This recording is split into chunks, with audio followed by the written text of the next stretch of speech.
Support WrestleTalk! Give us a subscribe. Thank you for your support on Patreon, Astounding Abdullah Alenzi.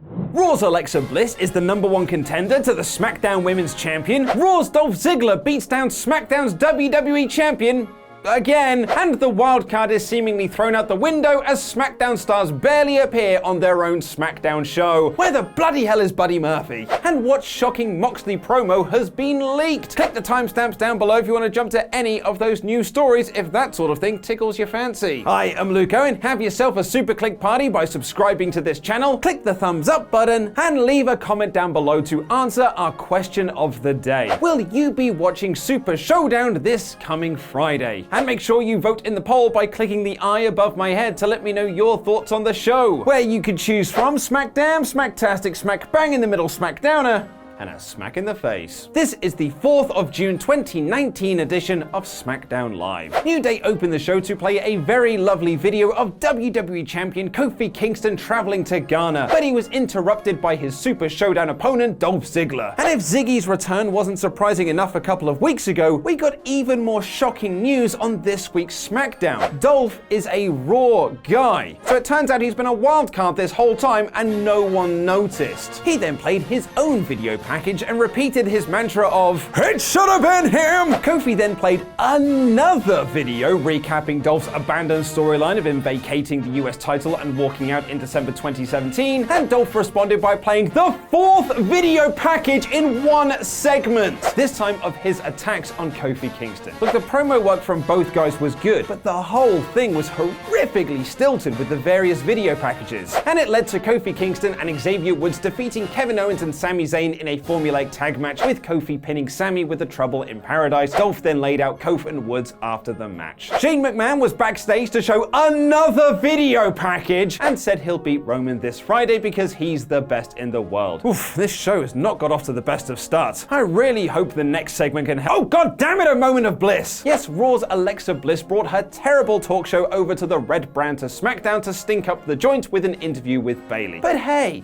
maybe it'll be different now that Alexa is a babyface. Nope, she's a heel again, because of course she is. She made fun of Bayley and arrogantly ordered better coffee in her favorite mug to be delivered to her. Vince really will turn a noun into a prop. Carmella came out to talk about how she's a former Money in the Bank winner, and Charlotte Flair came out to say she's spoken to her good friend Shane McMahon, and he's booked a triple threat for Flair, Mella, and Bliss to crown a new #1 contender for Bayley at Super Showdown.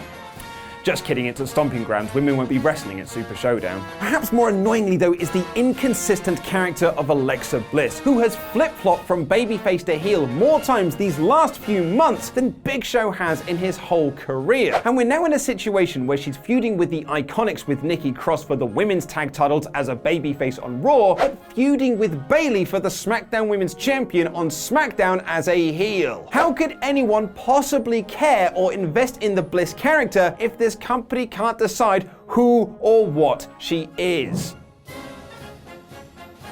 R-Truth told Mella backstage that the 24/7 title was ruining his life, and he'd asked Shane McMahon to put a stop to the rules. Shane instead booked him in a lumberjack match against Elias for the 24/7 title, with loads of Raw guys around the ring like Titus O'Neil, Cedric Alexander, Robert Roode, Drake Maverick, EC3, and Mojo Rawley. I mean, that's more than the whole wildcard rule right there, and we've already had Dolph and Bliss on the show. What are the bloody rules? Elias won the title quickly, but during the post-match melee was chased under the ring by Truth, who won the title back and ran away. Aleister Black has yet to escape from the promo Phantom Zone, and Shane McMahon came out for another video package promo segment flanked by Raw's Revival. How many wildcards are we getting tonight? It's so sad to see the Revival caught in the pool of the Omni Shane. Roman came out and beat up the Revival, but was attacked by Raw's Drew McIntyre because of course he bloody was. Shane then speared him in a total repeat of the segment on Raw.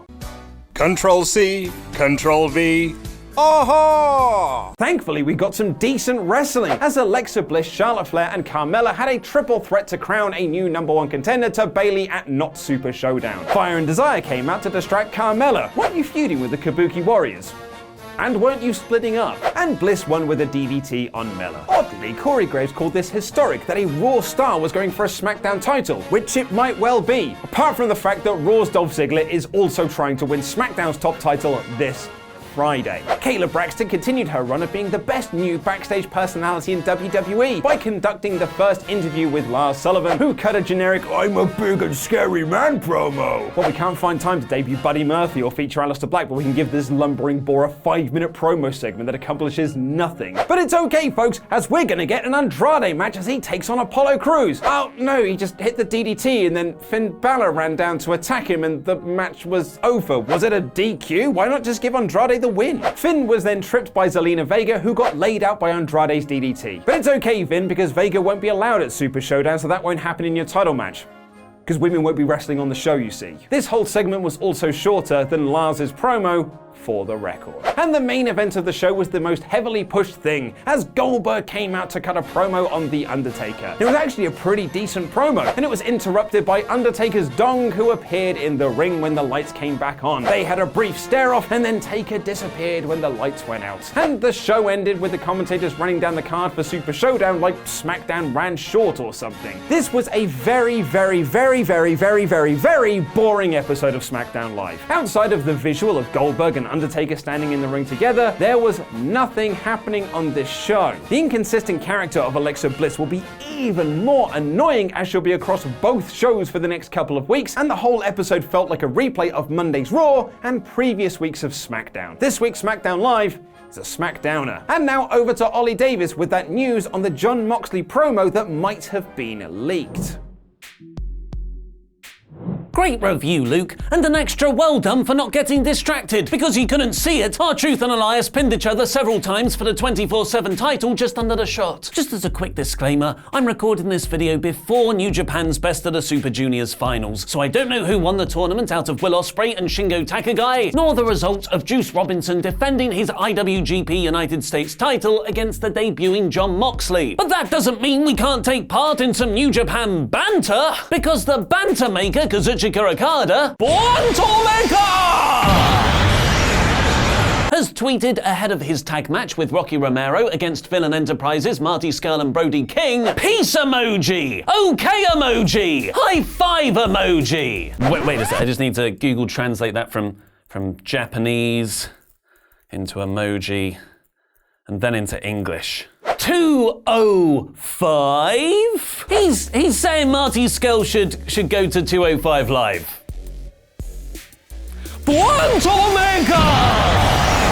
Okada will, of course, be taking on Chris Jericho for the IWGP Heavyweight Championship, New Japan's top title, at this Sunday's huge Dominion show. But that's not the only major belt Jericho is gunning for, with him scheduled to take on Hangman Page to become All Elite Wrestling's inaugural champion at August 31st's All Out. It'll make you think that New Japan and AEW are finally going to work together, which seems to be both the best decision for fans and the wrestling industry as a whole. Unfortunately, New Japan executive Michael Craven has reiterated to Sports Illustrated that's not the plan. We wish everybody at All Elite Wrestling nothing but the best in their ongoing endeavors, though we must stress we have no working arrangement at this time. Again, we think our partners seek and deserve loyalty and an appropriate amount of care. We want our relationship to be mutually beneficial over the long haul rather than just thinking in the moment. The partners who deserve loyalty Craven's referring to are longtime New Japan buddies Ring of Honor, both promotions who have somewhat been left high and dry by the departures of the Elite Bullet Club to AEW. Still, names like Jericho and Moxley appear to have contracts where they can work for both, at least for now until AEW starts its weekly TV later this year. And no matter where they work, it's all on the other side of the axis from the big industry leader, WWE. Moxley, the former Dean Ambrose in WWE, appeared on Jericho's podcast last week for a shoot interview on the creative frustrations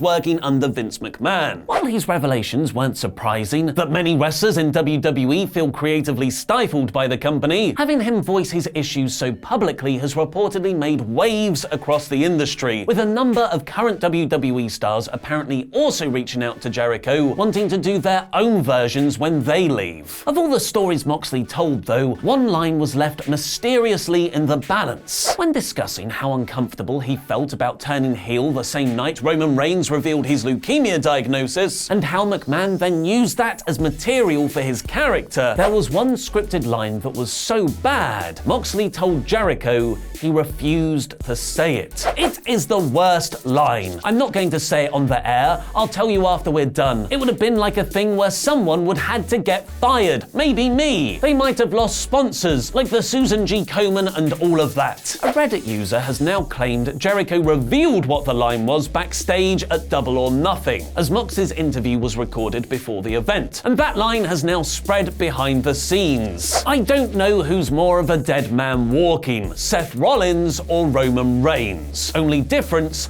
I'm gonna kill Seth, and God is gonna kill Roman. A fan then tweeted the post to Jericho himself, however, to which he replied, "Total lie." Whether he's referring to the line itself or whether it was him who leaked it is unclear. Casting further doubt on the Reddit claim, WWE never use kill in their scripted promos. There's been some absolutely huge Pokemon news, like Snorlax huge. Find out all the details by clicking the video on the right in today's gaming news with Laurie Blake and Chopper Pete, and which NXT call-ups might have been leaked. Click the video below that to find out who. I've been Ollie Davis, and that was wrestling.